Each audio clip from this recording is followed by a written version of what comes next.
Hindi, horror film.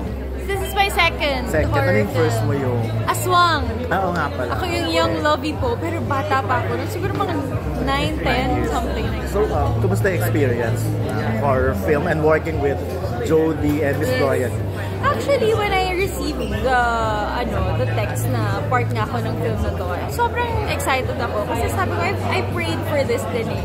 Yung sabi ko, lagi na lang din akong nasa teleserye. Okay. So I wanna be part of a film naman din. Kumbaga gusto kong i-try, maging out of my comfort zone, ganyan. So sabi ko, ibang genre din ang gusto ko. And so far, God is really good. Binibigyan ako lagi ng projects. And ito, horror film naman, which is new to me.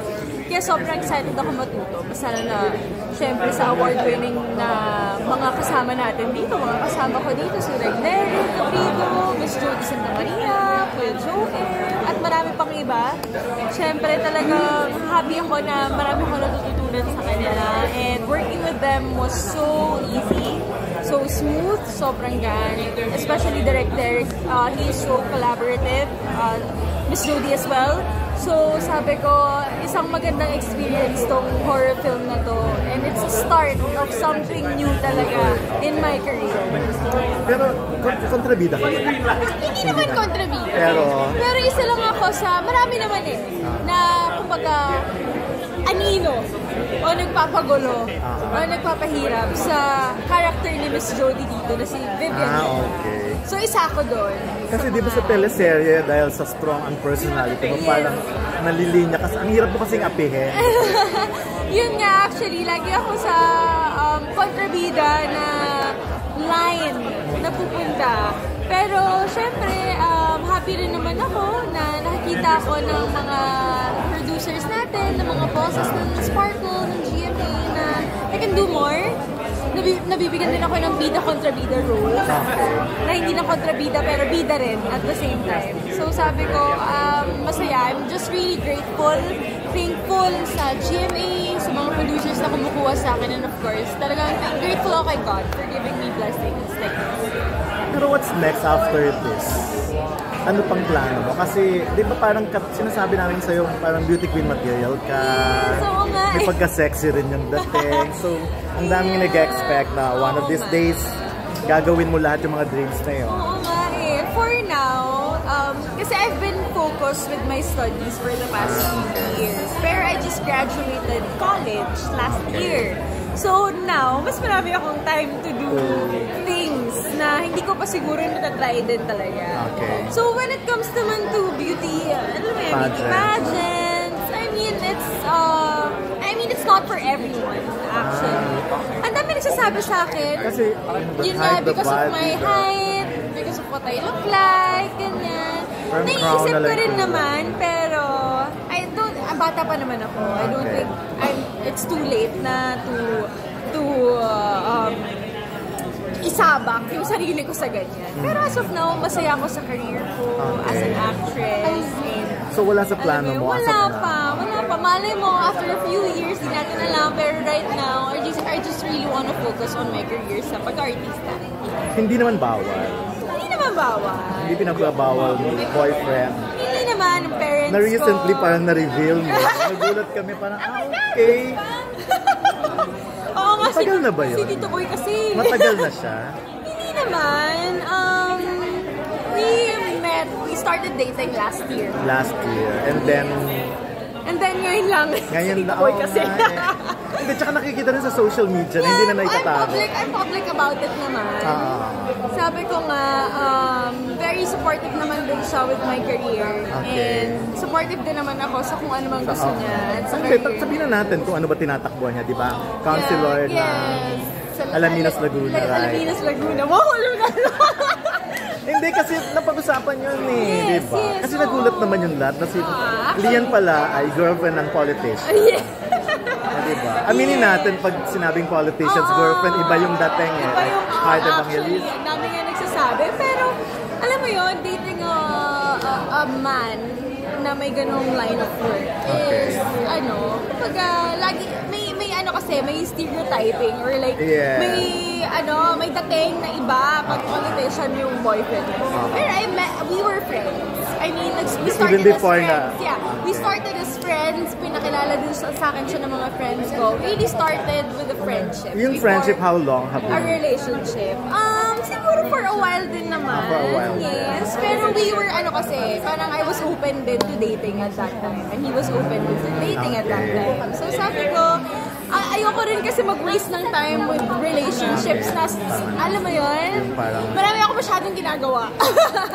Marami ako dapat pagkabisihan. Pero at that time, nung nanliligaw, marami ba silang sabay-sabay? Hindi naman. Kasi ewan ko, every time someone asks or tinatanong ako na parang if they can date me or gusto nila maligaw, talagang kinikilala ko muna and I'm straightforward to it. Hindi na naman ako nag-sugarcoat. Pag talagang hindi kita gusto o you're not for me, I say no right away. Yes. So hindi sila red flag, the politician na nagkakaroon ng girlfriend na artista? Ay, hindi ko masasagot para sa lahat. Para sa lahat. Kasi pero, gustong-gusto yan alam naman natin ngayon. Hindi ko masasagot para sa lahat yan. But pero with my experience and with my boyfriend right now, with him, forest siya. Green forest. Green forest. Green flag. Green flag siya. Kasi may connotation like recently nga pinag-uusapan because of Catherine, yung mga ganyan-ganyan, and ibang pang artista. And ngayon nga nalaman na politician's girlfriend ka rin. So parang ganon. Oo, ako naman din. For me, hindi ko rin naman hahayaan yung sarili ko to na mapunta sa isang tao na alam kong ikakapahamak din lang naman. So, I'm really careful with choosing sa mga, kahit friends, actually. I'm really, really careful with choosing my friends. I choose wisely, kumbaga. So, yeah. So, anong nakita mo sa kanya? Na hindi nakikita ng karamihan? Yeah, actually, he's very humble. He's very caring. Kumbaga, parang sobrang nag-jive kami when it comes to our personality. Kasi iba naman yung artista life ko sa personal life ko. Parang same din with him. Iba ang politician life niya sa personal life niya. May kanya-kanya naman kami, mga personal na buhay outside of our work. So, doon kami nag-jive. Very fun siya, very bubbly, very masayahin na tao, and alam mo yun, very supportive sa lahat ng ginagawa ko sa buhay. And ako rin naman ganun sa kanya. So sabi ko talaga, I mean, he's the right man for me. He's the right partner for me. Talaga ba? Agad-agad Oo, na parang, ang importante kasi talaga sa akin ng career ko eh. So sabi ko talaga... He's the right man for you? Siyempre, we are dating. Are you parang thinking of a future? Yes. Sa bagay lahat naman ng relationship, yung ganun thinking. Ba't ka naman makikipagrelasyon para ngayon? Wala akong time makipag-play time. To be straightforward. So every time I date someone... Sinabi mo yon sa kanya? Oo, sabi ko naman sa kanya na parang I don't waste time on relationships really. Kasi marami akong ginagawa. And wala akong oras talaga. Na makipag... playtime lang. I really wanna date someone. And to have a future with that someone. Kaya I'm very careful with choosing Kasi gusto ko, yung may nakikita kong future talaga sa tao. At may nakikita din siyang future sa tao. I'm very clear with this. Pero election period nga, election campaign, so may time pa ba siya sa'yo?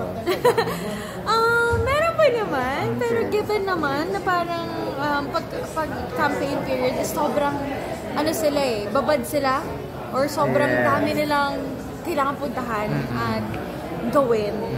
I'm very understanding about it din naman sa kanya. Hindi ka naman selosa type? Hindi ako selosa type. Alam din naman, ako rin naman, I'm starting a new show with GMA. So sabi ko, magiging busy rin ako. Baka may mga times na hindi tayo magkikita. Same din sa kanya. Pero if we have time, may masisingit talaga kami kahit konting time lang. Talagang tinatry din namin yung best namin to see each other and make time for each other. Pero sumasama kayo, minsan sa mga campaign? Pag may time ako or pag wala akong work, sumusuport ako sa kanya. Pero sometimes kasi kayo yung ginagamit na kumbaga parang dinadamay kayo, di ba? Sa politician, so far, hindi pa naman. Hindi. Ako naman, hindi naman niya ako yung, sumama ka sa akin. Hindi, I mean, ginagamit ng kalaban. Oh yeah, hindi naman. Ako naman, I think alam din naman dun sa area na yun sa Alaminos, Laguna na I'm there to support my boyfriend. Talaga. nandun ako hindi para mag-support ng isang politician, pero I'm there to support my boyfriend. So, yeah. Okay, thank you. Thank you.